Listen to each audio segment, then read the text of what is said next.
www.attableek.com, the reviver of Iman.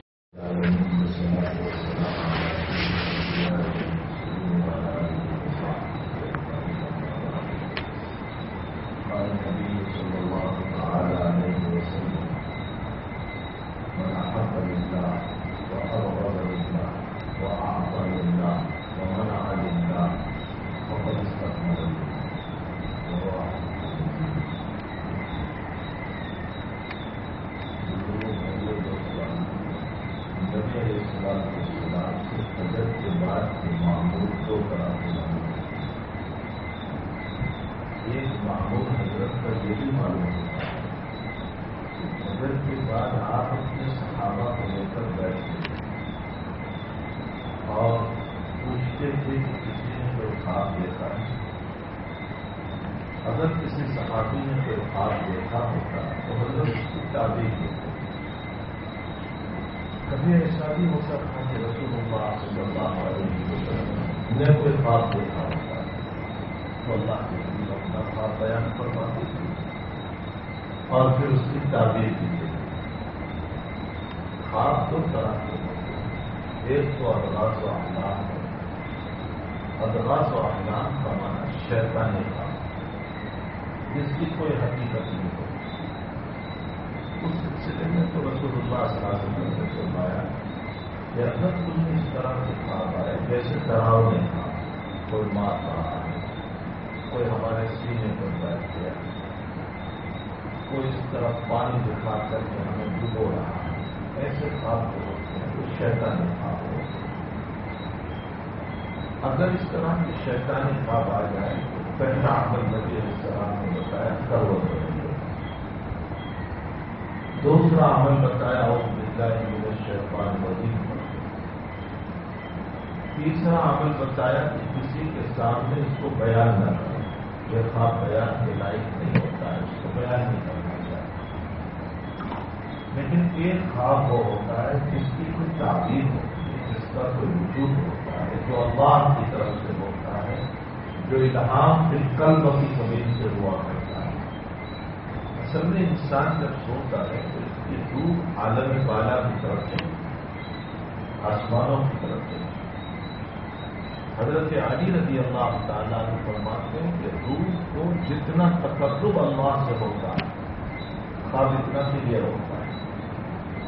بڑی بات ہے کہ دنیا میں بصیرت میں آپ سے جتنا قریب ہوں تو آپ کی بات کو سمجھ پاؤں گا, اور دور ہوں تو آپ کی بات مجھے سمجھ نہیں آئے گی. تو اللہ سے جو جتنا قریب ہوتا ہے وہ خواب اتنا صاف ستھرا ہوتا ہے, تعبیر کی ضرورت نہیں پڑتی. اور اگر روح کو اللہ سے بہت قربت نصیب ہو اور الہام قلب پر ہو گیا تو اس صورت میں وہ خواب محتاج تعبیر ہوتا ہے. شیخ عبد الغنی نابلسی رحمۃ اللہ علیہ فرماتے ہیں تعبیر روحیہ میں کہ عمومی طور پر اولیاء کا خواب اس لیے سچا ہوتا ہے کہ ان کی روح کو اللہ سے روزانہ تقرب نصیب ہوتا ہے اور قربت ہوتی ہے اللہ. اس لیے عموماً ان کے خواب جو ہے بالکل صاف ستھرے کلیئر ہوا کرتے ہیں. اور میں آپ ہمارے خواب میں اس لیے تعبیر کی ضرورت پڑتی ہے کہ جو تقرب اللہ سے ہونا چاہیے وہ نہیں ہو پاتا. اس کی بنیاد پر خواب ہوتا ہے تعبیر ہو جاتا ہے. بہرحال خوابوں کی بھی ایک دنیا ہے. اللہ کے حبیب پاک صلی اللہ علیہ وسلم اس کے بھی اصول بیان کرنا ہے, اس کے بھی ثوابت بیان کرنا ہے. ترمذی شریف کی روایت ہے کہ خواب کی تعبیر حبیب اور لبیب سے پوچھے, جس سے تو محبت کرتے اور وہ عقل مند بھی ہو, لبیب ہو, باولا ہو. اس لیے کہ اٹھا پتک تعبیر دے دے گا تم پریشان ہو جاؤ. اگرچہ معبد کی تعبیر کے مطابق ہوتا نہیں ہے, یہ مسئلہ یاد رکھیں. معبد نے جو تعبیر ان سے لوگ یہ کہہ دیتے ہیں کہ بس یہ تعبیر دی ہے تو ہو جائے گا. معبد صحیح تعبیر دیتا ہے تب تو ٹھیک ہے, اگر اس کی تعبیر غلط ہے تو اس صورت میں ہوتا نہیں ہے. بخاری شریف میں روایت ہے کہ ایک صحابی رضی اللہ تعالیٰ عنہ نے خواب دیکھا, حضرت کے سامنے بیان کرنا ہے, لمبا خواب ہے, دور ہوا ہے اس موقع ہے. میں نے کسی صاحب نے اس کو پکڑا تو وہ چڑھ گیا, پھر دوسرے نے پکڑا تو چڑھ گیا, تیسرے نے پکڑا تو چڑھ گیا, چوتھے نے پکڑا تو ٹوٹ گیا, پھر اس کو جوڑا گیا, پھر وہ چڑھ گیا. پھر میں نے دیکھا کہ آسمان سے دو سلسلے جاری ہیں, ایک طرف شہد کا پکڑا ہے, ایک طرف گھی کا پکڑا ہے, اور بھی کچھ بات انہوں نے دیکھی. صدیق اکبر رضی اللہ تعالیٰ وہیں بیٹھے ہوئے تھے. انہوں نے فرمایا اللہ کے حبیب میں تعبیر کی تعبیر میں کی بات آپ کو. تو صدیق اکبر رضی اللہ تعالیٰ نے جو تعبیر کی, اس کے بعد نبی علیہ السلام سے فرمایا یا رسول اللہ اصب تو اخطا, میں نے صحیح تعبیر کی یا غلط تعبیر. حضرت نے فرمایا اصب کا بازر و اخطا کا بازر, بس صحیح بات غلط. اگر تعبیر محبت کی تعبیر کے مطابق ہو ہی جاتی تو اللہ کے حبیب اصلاح کر دیتے کہ نہیں یہ تم نے غلط کہا ہے, لیکن اصلاح نہیں کرنا. معلوم ہوتا ہے تعبیر غلط ہے تو واقع نہیں ہوتی. تو اصب تبازن واقع فرمایا حضرت آپ کو اللہ کی قسم ہو میری غلطی بتا دی, کیا میں نے غلط کی؟ حضرت نے فرمایا قسم نہ دو, غلطی نہیں بتائی, فرمایا مجھے قسم نہ دو. اب محدثین اس پر بحث کرتے ہیں کہ کیا غلطی ہوئی تھی. کسی نے کہا نبی کے سامنے بولنا ہی غلطی تھی, حضرت کے سامنے خود کہنا کہ میں بیان کروں. کسی نے کہا کہ وہ جو شہد اور گھی دیکھا تھا اس کی تعبیر صدیق نے دی کہ قرآن اور حلاوت قرآن, یہ غلط تھا, اس لیے کہ یہاں تعبیر قرآن اور حدیث تھی. پھر بازو نے یوں کہا کہ وہ جو عروہ وسطیٰ کو پڑھ کر چڑھے ان کا نام نہیں لیا کہ یہ کون لوگ مراد جس سے رسول اللہ صلی اللہ علیہ وسلم پھر ابو بکر پھر عمر اور عثمان کی باری آئی تو وہ ٹوٹ گیا, یعنی حالات آ گئے, اور پھر وہ جوڑا تو وہ چڑھ گئے, تو نام نہیں لیا. بہرحال مختلف حافظ ابن حجر اسقلانی فرماتے ہیں کہ جب اللہ کے نبی نے غلطی بیان نہیں کی تو تم اور غلطی بیان کرنے والے آتے ہیں, بسوں کو اختیار کر لو. کیا غلطی تھی اللہ ہی بہتر جانتا ہے, اور اللہ کے نبی علیہ السلام کو پتہ کہ انہوں نے کیا غلطی کی. بہرحال محبت کی تعبیر اگر غلط ہو جائے تو باتیں نہیں ہو, تو مسئلہ مسلط ہے.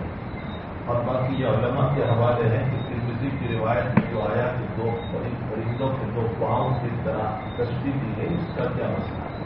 خیر یہ لمبی بحث سے آپ ابھی خواب میں نہ چلے جائیں ورنہ مسئلہ ہو جائے گا, آپ خود ہی خواب میں چلے جائیں. تو اللہ کے نبی کا ایک عمل تو یہ معلوم ہوتا ہے کہ فجر کے بعد آپ صحابہ کو آپ دیکھا ہوتا ہے تعبیر سے حضرت خود بھی بیان کرتا.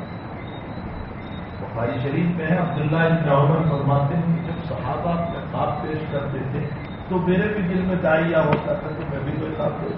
جوانوں کا جذبہ ہوتا ہے جیسے یہ کر رہے میں بھی کروں, میں بھی کوئی خواب دیکھوں تو میں بھی بیان کروں. فرمایا میں غیر شادی شدہ تھا, مسجد میں پڑا رہتا تھا, تو میں نے ایک رات خواب دیکھا کہ دو آدمی آئے, مجھے پکڑا, لے کر چلے, بات بتایا, اس کے بعد ایک آگ بتائی. جب اس آگ کے پاس پہنچ گیا تو میں بھاگنے لگا, تو ان دونوں نے پکڑ لیا کہ بھاگو مت, بس یہ خواب تھا. عبداللہ فرماتے میری ہمت نہ ہوئی نبی کریم صلی اللہ علیہ وسلم کو پوچھنے کی عمر چھوٹی, اس لیے کہ خندقی میں آپ کی عمر 15 سال کی ہے, کب ہوگا, میری ہمت نہ ہوئی. آپ تعبیر جہاں کہتے ہیں. عبداللہ کہتے ہیں کہ میں نے اپنی آقا جان سے کہا حضرت حفصہ رضی اللہ تعالیٰ سے کہ آپ خواب پوچھ لو گے. تو حضرت حفصہ نے خواب پوچھا کہ عبداللہ نے یہ خواب دیکھا ہے. تو حضرت نے فرمایا نعم العبد عبداللہ لو صلی باللیل قلیلا, عبداللہ بہت اچھا لگتا ہے اگر رات میں تھوڑی سی تہجد پڑھ لیا کرے. تہجد بہت بڑی نماز, اللہ کرے کہ ہمیں نصیب ہو جائے امت اس نماز سے غافل ہو گئی, نماز سے امت غافل. اللہ کے نبی راتوں میں اٹھ کر بہت لمبی تہجد, امت کو اتنا لمبا مکلف نہیں بنایا. لیکن کم سے کم جو مختصر 2-4 رکعت اللہ نصیب فرما دے. اور آپ کے وہاں بہت آسان ہے, بہت لمبی رات رہتی ہے, مختصر رات کا کوئی سوال ہی پیدا نہیں ہوتا. یہاں تو ان ممالک میں مختصر راتوں کا سوال ہے جہاں عشاء 11:30 بجے ہو رہی ہے اور فجر جہاں 4:30 یا 3 بجے ہو رہی ہے, وہاں انسان کے لیے بیداری مشکل ہو جاتی ہے. تمہارے وہاں پہ ماشاء اللہ ادھر 8 بجے عشاء ہو جاتی ہے, ادھر 5 بجے فجر ہو رہی ہے. اتنی لمبی رات ہے, انسان سوئے تو کتنا سوئے. 2-4 رکعت تہجد کا اہتمام کرنا, بہت پیاری نماز, بہت پیاری نماز ہے. وہ بالاسحار هم یستغفرون, یہ مومنوں کی صفت بیان کی. مومن وہ ہیں جو صبح میں اٹھ کر سحر کے موقع پر, اسحار سحر جس کو ہم سحری کہتے ہیں, سحر کے موقع پر یہ اٹھ کر استغفار کرتے. استغفار پہلے نماز پڑھتے, اس کے بعد استغفار کرتے. تو حضرت نے فرمایا نعم العبد عبداللہ لو قام باللیل قلیلا. عبداللہ بہت اچھا لگتا ہے اگر رات میں تھوڑی سی تہجد پڑھ لیا. اب حضرات محدثین اور علماء بحث کرتے ہیں کہ حضرت نے تعبیر وابیر تو دی ہے, یہ جملہ کیا بنوا دیا کہ عبداللہ بہت اچھا لگتا ہے اگر رات میں تہجد پڑھ لیا. بھائی اس جملے کو تعبیر سے بڑی مناسبت, خواب سے مناسب ہے. اور وہ مناسبت یہ ہے کہ عبداللہ آگ کو دیکھ کر بھاگے تھے. جو آگ تھی وہ اصل جہنم تھی, اور یہ دونوں فرشتے تھے. باغ جو تھا وہ جنت تھی, اور یہ آگ وہ جہنم تھی, اور عبداللہ اس کو دیکھ کر بھاگے. اس کا مطلب ان کا دل کمزور تھا, برداشت نہ کر سکتا. نبی علیہ السلام فرماتے ہیں اگر عبداللہ تہجد گزار ہوتا تو دل مضبوط ہوتا, آگ کو دیکھ کر بھاگتا نہیں. یہ مناسبت کے دونوں میں معلوم ہوتا ہے کہ تہجد پڑھنے سے انسان کا دل مضبوط ہوتا ہے, قوی ہوتا ہے. وہ باطل کے سامنے ڈرتا نہیں ہے, وہ حق کے سامنے ڈٹا رہتا ہے, حق کے اوپر ڈٹا رہتا ہے. تو بہرحال حضرت کبھی تو یہ حضرت سے کبھی یہ بھی ثابت ہے کہ آپ سے تھوڑا سال میں مشکل ہو, کبھی یہ بھی ثابت ہے کہ صحابہ کو تعلیم دیتے ہیں, کچھ ترغیبی بات کرتے تھے. روایتوں میں آتا ہے کہ صحابہ فجر کی نماز پڑھ کر وہ چلتے تو تیر کھیلتے ہوئے چلتے اور پھر نشان دیکھتے تھے کہ میرا تیر کہاں سے تھا, اور پھر وہاں تیر لینے کے لیے دوڑتے اور پھر اسی تیر کو اٹھا کر کے مارتے تھے. تو پورا راستہ, اور صحابہ کبھی کبھی اوالی سے مسجد نبوی میں نماز پڑھنے آتے ہیں, اور مسجد نبوی سے اوالی کا جو راستہ ہے وہ قریباً 8 کلومیٹر کا ہے. یعنی اس کا مطلب 8 کلومیٹر چل کر آتے تھے, 8 کلومیٹر چل کر جاتے تھے. اسی لیے امام غزالی نے مجربات غزالی میں لکھا ہے کہ صحابہ کے بیمار نہ پڑنے کی وجوہات 3 تھی. خوب سنو, بیمار نہ پڑنے کی وجوہات تھی. ایک وجہ تو یہ تھی کہ حضرات صحابہ بلا بھوک کے نہیں کھاتے. ہماری طرح سے کہ ہر 1 گھنٹے پر بس گھر میں مزید کا مسئلہ ہو, ایسا مسئلہ ہے. بغیر بھوک کے ساتھ جب تک خوب بھوک نہ لگتی وہاں تک کھاتے ہیں. اور مجربات کے غزالی میں امام غزالی نے لکھا ہے کہ انتریاں جب تک خالی نہ ہو اور اوپر سے اگر ڈالتے رہو پھر انتریوں کا نظام گڑبڑ ہو جائے گا, اور اس کے نظام کی گڑبڑی انسان کو بیماری تک لے جاتی ہے. پھر ایسیڈیٹی بھی ہوتی ہے جس پہ ایسیڈیٹی چلی جاتی ہے, اور نہ معلوم کیا بیماریوں کے مسئلے ہو جاتے ہیں. صحابہ کا دوسرا کام یہ ہوتا تھا کہ جب کھانے بیٹھتے تھے تو کچھ بھوک باقی رہ جاتی اور چھوڑ دیتے تھے, پیٹ بھر کر کبھی نہیں کھاتے. اگر سنت ہے کھانا چاہے تو کھا سکتے ہیں. ابو ہریرہ فرماتے ہیں کہ اللہ کے نبی نے مجھ کو دودھ پلایا حد کا شبیہ ہو, پیٹ بھر جائے. تو پیٹ بھر کر کھانا بھی ثابت ہے, لیکن عام صحابہ کا مزاج یہ تھا کہ کچھ بھوک باقی رہتی تھی اور چھوڑ دیتی. اور صحابہ کا تیسرا مزاج یہ تھا کہ ورزش ہماری زندگی سے نکل گئی. وہ فجر کی نماز کے بعد بھی تیر پھینکنے کے بہانے ورزش کرتے تھے. وہ فجر کی نماز میں چلنے کے بہانے ورزش کرتے تھے. وہ عصر کے بعد ورزش کرتے تھے. اسی لیے تو روایت میں آتا ہے, کئی روایتیں ہیں کہ صحابہ عصر کی نماز پڑھنے اوالی تک گھومنے جاتے ہیں. اور پھر واپس آتے تھے اور مغرب کا وقت باقی ہوتا نماز اسی میں بڑی لینے کرتے اثر کے وقت کے بعد. تو اثر کے بعد صحابہ اتنا دور چل کر کے جاتے تھے پھر آتے تھے. یہ صحابہ کی ورزش جو ہے یہ تین وہ باتیں ہیں جس کی بنیاد پر بیماریاں نہیں آتی اور یہ تینوں باتیں ہم نے کھائی ہیں. کھانے کا مسئلہ یہ ہے کہ ہر وقت اب کھاتے ہیں تو اتنا تو پیٹ بھر جاتا ہے کہ انسان کبھی ڈکارے کھاتا رہتا ہے اور ورزش ہماری زندگی سے بالکل ختم ہو گئی.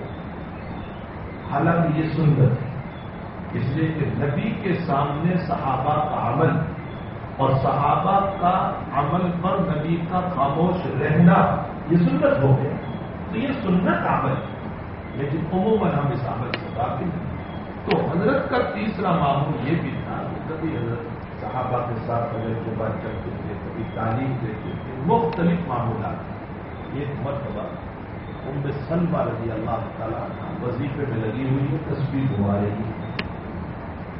حضرت نکلے اپنے کسی کام سے اور کام سے فارغ ہو کر واپس آئے تو دیکھا ام سلمہ کبھی ذکر میں مشغول ہے. تو اللہ کے حبیب نے فرمایا ام سلمہ ابھی تم ذکر میں مشغول ہو فرمایا نام یا رسول اللہ. مسلم شریف کی روایت. تو حضرت نے فرمایا کہ میں نے ایک کلمہ ایسا کہا کہ اگر تو وہ کلمہ کہہ دے تو شام تک کا اللہ تعالیٰ کے ثواب عطا فرمائے.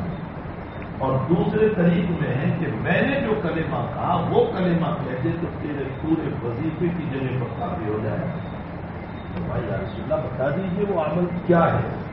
حضرت نے فرمایا سبحان اللہ وبحمدہ عدد خلقہ ورضا نفسہ وزنۃ عرشہ ومداد. بہت پیارا ہے. بعض روایتوں میں 3 مرتبہ کہتے بعض روایتوں میں 1 مرتبہ. سبحان اللہ وبحمدہ عدد خلقہ ورضا نفسہ وزنۃ عرشہ ومداد کلمہ. اگر کسی نے کہہ دیا تو وہ اس کے ذکر سے بھی زیادہ کیوں وجہ اس کا ترجمہ مجھے اللہ کے نبی کیا ہمارے خلاف تمام تسبیح اور تمام تحمید سبحان اللہ کی اتنی تسبیح اتنی تحمید اتنی تسبیح اتنی تحمید اتنی تسبیح اتنی تحمید عدد خلقہ جتنی اللہ نے دنیا میں مخلوق پیدا کی. دنیا میں جتنی مخلوق پیدا صرف انسان نہیں ساری مخلوق کے برابر اللہ کی تسبیح ہوتا ہے. ورضا نفسہ اور اللہ جتنے عمل سے تو راضی ہو جاتا ہے ان کی تسبیح. اور اللہ راضی ہوتا ہے تو ڈھیر سارے عمل سے. وزنۃ عرشہ بالفرض والتقدیر اگر اللہ کے عرش کو لا کر اس کا وزن کیا جائے اس کا کتنا وزن ہوگا اس کے برابر تیری تسبیح ہوتا ہے. وہ مداد کلمات اور دنیا میں جتنی باتیں بولی جا رہی ہے اس کے برابر تیری تسبیح. آپ انداز لگائیں کہ اس کے اندر اللہ کی کتنی تسبیح ہوگی کتنی تحمید ہوگی. تو بڑا جامع کلمہ فجر کے بعد اس کے علاوہ بھی اللہ کے نبی فجر کے بعد بہت سارے معمولات ہوتا ہے. اسباح للہ واصبح الملك لله اني اسالك الخير في هذا اليوم واعوذ بك من شر هذا اليوم. یہ دعا ہے. اس کے علاوہ بھی بہت ساری دعائیں لا الہ الا اللہ وحدہ لا شریک لہ لہ الملک وله الحمد. یہ بھی حضرت سے پڑھنا ثابت ہے. بہت ساری دعائیں جن دعاؤں پر فجر کی بات کا اہتمام کرنا چاہیے. عموماً ہمارا حال یہ ہے کہ ہمارا شیخ کوئی وظیفہ دیتا ہے بڑی پابندی سے پڑھتے ہیں اور تمام شیوخ کو اگر برکت نصیب ہوئی ہے تو اس شیخ کی وجہ سے جو جناب رسول اللہ صلی اللہ علیہ وسلم ہے. لیکن اس کے لیے ہوئے وظیفے پڑھتے ان کے لیے ہوئے جو وظیفے احادیث میں اس پر ہمارا عمل ہی نہیں ہے. ہمیں چاہیے کہ ان وظائف کا اہتمام کریں گے تاکہ ہمیں درود شریف کے اوپر درود شریف کا اہتمام رکھیں. ہمارے حضرت شیخ یونس صاحب سے کہ میرے حضرت نے یہ فرمایا شیخ زکریا فرمایا درود شریف کس نیت سے پڑھوں گا. اگر مجھے آپ کو کچھ کرنا ہے درود شریف کس نیت سے میں کچھ حضرت شیخ رحمۃ اللہ علیہ نے فرمایا کہ جب درود شریف پڑھنے کا آپ کا ارادہ ہو تو دل میں یہ سوچو اللہ کا حکم ہے اور نبی کا حق ہے. اللہ کا حکم ہے صلو علیہ وسلم تسلیما، اور نبی کا حق ہے۔ ان دونوں کو مد نظر رکھتے ہوئے ہمیں درود شریف کو پڑھنا چاہیے۔ تو خیر ایک عمل یہ کیا، ایک عمل یہ کیا کہ وصیت فرماتے تھے، میں نے اسی مناسبت سے چھوٹی سی حدیث پڑھی جس کو امام ترمذی رحمۃ اللہ علیہ نے عمل فرمایا، حضور پاک صلی اللہ علیہ وسلم بہت غور سے سنو نبی کی بات، من احب للہ، کسی سے بھی محبت کرو اللہ سے، میرا کوئی ذاتی مفاد اس سے وابستہ نہ کہ میں اس سے تعلق اس لیے رکھتا ہوں، یہ مجھے پیسے دے، یہ مجھے یہ کرے، یہ مجھے یہ کرے، اللہ کے لیے دوستی ہو وہ اب غزل اللہ، اور دشمنی ہو ہماری اللہ۔ ہماری ساری دشمنیوں کی بنیاد اغراض ہے، اور ساری دوستیوں کی بنیاد اغراض ہے۔ مجھے کوئی غرض وابستہ ہے اس کی محبت سے، اور غرضی دوستی بھی ملتی نہیں، غرضی دشمنی بھی ملتی نہیں۔ جو غرضی دوستی ہوتی ہے وہ نبھتی نہیں۔ ایک دوسری روایت میں نبی کریم صلی اللہ علیہ وسلم نے فرمایا سبعۃ یظلھم اللہ یوم لا ظل الا ظل عرش الرحمن، اللہ کے عرش کے نیچے جب کوئی سایہ نہیں ہوگا، جن 7 قسم کے لوگوں کو اللہ جگہ دینے والا ہے اس میں الحب فی اللہ، اللہ کے لیے دوستی رکھنے والا، اللہ کے لیے دشمن ہے، اللہ تعالیٰ اس کو اپنے عرش کے نیچے جگہ دے۔ ایک وہ جوان جس کا دل مسجد سے لگا ہوا، ایک وہ آدمی جس کا قلب، ایک وہ جوان جس کی زندگی جوانی عبادت میں چلتی، اور ایک وہ آدمی جس کا دل اللہ کی مسجد سے لگا ہوا، کب اذان ہو اور نماز۔ ایک وہ آدمی جس کو حسین اور جمیل عورت دعوت دیتی اور وہ اللہ کو خوفی بناتا ہے۔ ایک وہ آدمی کہ جس نے تنہائیوں میں بیٹھ کر اپنے گناہوں کو یاد کیا، تو پاس اٹھائی نام کھا دیا، تنہائی میں بیٹھ کر رونے۔ یہ وہ لوگ ہیں جن کو اللہ اپنے عرش کے نیچے جگہ دے۔ تو اللہ کے لیے محبت، اللہ کے لیے یہ بات دیا جاتا ہے۔ قاضی ضیاء الدین دہلوی رحمۃ اللہ، قاضی نہیں بڑے عالم بھی تھے، مغلیہ سلطنت کے بہت بڑے عالم، اور دہلی کے جج بھی تھے، قاضی بھی تھے اسلامی۔ نظام الدین اولیاء کا دور ہے، اور نظام الدین اولیاء سماع کے قائل۔ سماع کا معنی ہوتا ہے نبی علیہ السلام کی شان میں یا اللہ کی شان میں جب اشعار پڑے جائیں تو ایک وجد کی کیفیت آ جائے، خراب ہو جائے، جھومنے لگے، اس کو سماع کہا جاتا ہے۔ فرماتی یہ حضرت نظام الدین اولیاء علیہ الرحمہ سماع کے قائل، مطلب جواز کے قائل۔ اب نظام الدین کو دیکھ کر بہت سارے مریدین بھی یہ کرنے لگے، کھڑے ہو جاتے تھے، جھومتے تھے۔ قاضی ضیاء الدین نے مطلب آئے اور محبت سے فرمایا وہ جو عمل ہے سماع اس کو چھوڑ دیں، غلط عمل ہے، سنت کے خلاف، حضرت سے اس طرح ثابت ہے۔ اللہ کی تعریف ان سے برکت کرنے والا ہو، لیکن ان سے یہ وزن ثابت ہے۔ تو نظام الدین نے کہا میں مجبور ہوں، یعنی میں اپنی ذات کو قابو نہیں کرتا۔ ایسا نے فرمایا آپ مجبور ہیں، آپ بے اختیار یہ آپ کے اوپر جاری ہو جاتا ہے، لیکن یہ آپ کے مریدین جو ہے یہ بہروپیے ہے، حقیقت ان میں گھس گئی، یہ دیکھا دیکھی کر رہے ہیں، ان کو کوئی وقت بے اختیاری نہیں ہے۔ اب یہ کریں گے، برین کے شادی کریں گے، پھر غلط میسج اوپر میں جائے گا، بدعت کرے، اس لیے آپ اپنی ذات پر قابو کر لیں۔ نہیں میں نہیں کر سکتا، ٹھیک ہے چلے گئے کیسا، جتنے مکلف تھے اتنی بات بتائی، اور فرمایا کہ اب میں موت تک کا تعلق کرتا ہوں نظام الدین سے، اللہ والے سے کرتا تھا، لیکن یہ وہ اب غزل اللہ کے لیے دشمن ذاتی اغراض کے خاطر نہیں۔ جب قاری صاحب رحمۃ اللہ علیہ بیمار پڑے اور مرض الوفات میں تھے تو نظام الدین اولیاء عیادت کے لیے تشریف لائے، تو قاری صاحب نے فرمایا میں اس کو بنا کر دوں میرے پاس، اس لیے کہ میں مرنے سے پہلے بدعتی کا چہرہ دیکھنا ہی چاہتا. یہ دشمنی اللہ کو. تو نظام الدین نے کہلوایا کہ نظام الدین توبہ کر کے آیا ہے, سبب کو چھوڑ دیا.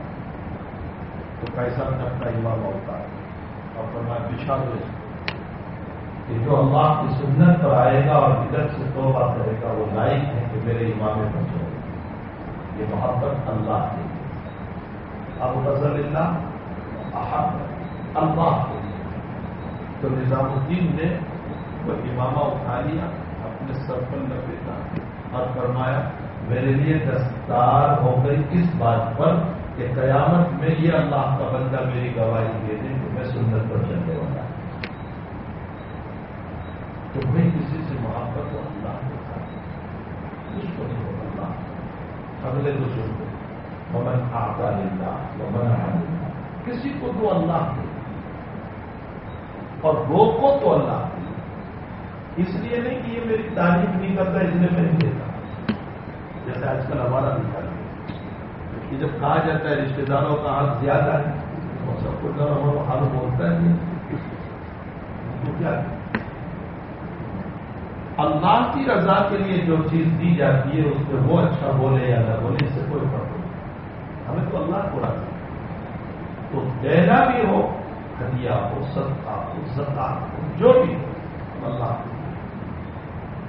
اگر اللہ اور اگر نہ دے تو اس میں ذاتی غرض نہ ہو, بلکہ یہ ہو کہ یہ سنت کا پابند ہے, یہ نماز کا پابند ہے, یا حرام ہے, یہ ڈرگس میں پیسے استعمال کرتا ہے, یہ کسینوں میں جاتا ہے, یہ سنیما میں جاتا ہے, یہ زنا میں ڈالتا ہے پیسے, اس لیے میں اس کو نہیں دے. اگر اس بنیاد پر نہیں دیں گے تو نہ دینے پر بھی اللہ ثواب ادا کرے گا. نبی علیہ السلام نے اس پر سکہ لگایا فقد استکمل الایمان. جس کے یہ 4 کام ہو گئے. اللہ کے امام نووی نے ابو بکر ابن عربی نے ایک بہترین جملہ اس حدیث شریف کی شرح لکھا ہے کہ نبی یہ بتانا چاہتے ہیں کہ ان 4 عمل کے اندر اللہ کی رضا مقصود ہو, اور جب رضائے رب آ گیا تو اس صورت میں اس کا ایمان مکمل ہو ہی جاتا ہے. اللہ مجھے اور آپ کو اپنے ایمان کو مکمل کرنے کی اور ان اوصاف کو اپنانے کی توفیق عطا فرمائے. سبحان اللہ.